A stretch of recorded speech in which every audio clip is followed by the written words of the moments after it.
तर सर्वात आधी सर्वांना जय आदिवासी, जय जोहार.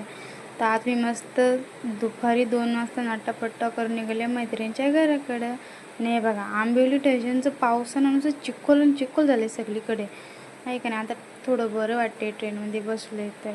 हे बघा, कल्याण स्टेशनला पण दुपारची गर्दी नसते, सकाळची आणि संध्याकाळची लई गर्दी असते, एवढी ना बेकार. आणि आता मी पोचले ठाकुर्ली स्टेशनला. बघा, माझं तोंड पण काळं, कपडे पण काळं, तरी पण ॲटिट्यूड मात्र भरपूर ठेवतो. अगं, मुलींचा ॲटिट्यूड म्हणजे काय. हे बघा, ती मैत्रिणीच्या घरी आलो तर तिने घेतलं पोछा मारायला, पावसानं पण नको नको केलं आहे बाप्पा. ते मला एवढं कंटाळा आलं ना, असं वाटतं झोपून घ्यावं. त्याच्यामध्ये पावसात काय सांगायचं. हे बघा, हे आपले गणपती बाप्पा कसे आहेत. हां, एकच नंबर ना. त्याच्यानंतर मैत्रिणीचे थोडेसे व्हिडिओ काढले 2-4. बघा कशी नाचते.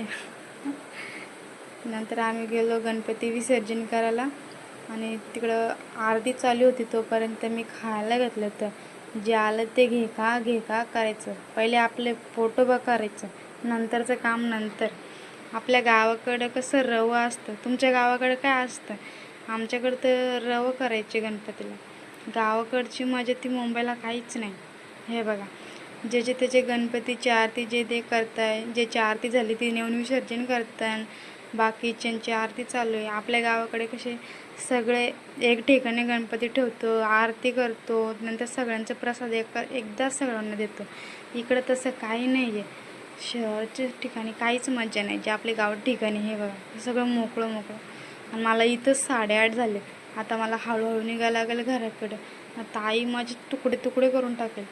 आणि आता पोचलो आहे मी डोंबिवली स्टेशनला. बघा, भिजल्याचं एवढं दुःख नाही, एवढं तोंडाची पावडर गेल्याचं दुःख आहे मला.